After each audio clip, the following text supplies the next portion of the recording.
نبی اکرم صلی اللہ علیہ وآلہ وسلم نے فرمایا، جبرائیل علیہ السلام نے خانہ کعبہ کے پاس میری 2 بار امامت کی۔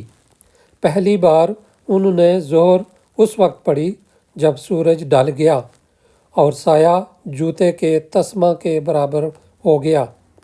پھر عصر اس وقت پڑھی جب ہر چیز کا سایہ اس کے ایک مثل ہو گیا۔ پھر مغرب اس وقت پڑھی جب سورج ڈوب گیا اور روزے دار نے افطار کر لیا۔ پھر عشاء اس وقت پڑھی جب شفق غائب ہو گئی۔ پھر نماز فجر اس وقت پڑھی جب فجر روشن ہو گئی اور روزہ دار پر کھانا پینا حرام ہو گیا۔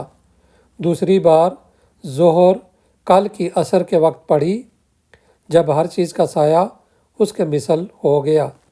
پھر عصر اس وقت پڑھی جب ہر چیز کا سایہ اس کے 2 مثل ہو گیا۔ پھر مغرب اس کے اول وقت میں ہی پڑھی جیسے پہلی بار میں پڑھی تھی۔ پھر عشاء اس وقت پڑھی جب 1/3 رات گزر گئی۔ پھر فجر اس وقت پڑھی جب اجالا ہو گیا۔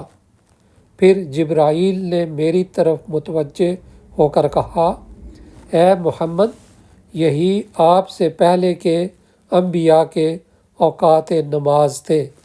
آپ کی نمازوں کے اوقات بھی انہی دونوں وقتوں کے درمیان ہیں۔ جامع ترمذی حدیث نمبر 149۔ ناظرین، اگر آپ اسی طرح اور حدیث مبارکہ سننا چاہتے ہیں تو صدقہ کی نیت سے اس ویڈیو کو شیئر کریں اور سبسکرائب کا بٹن بھی دبا دیں۔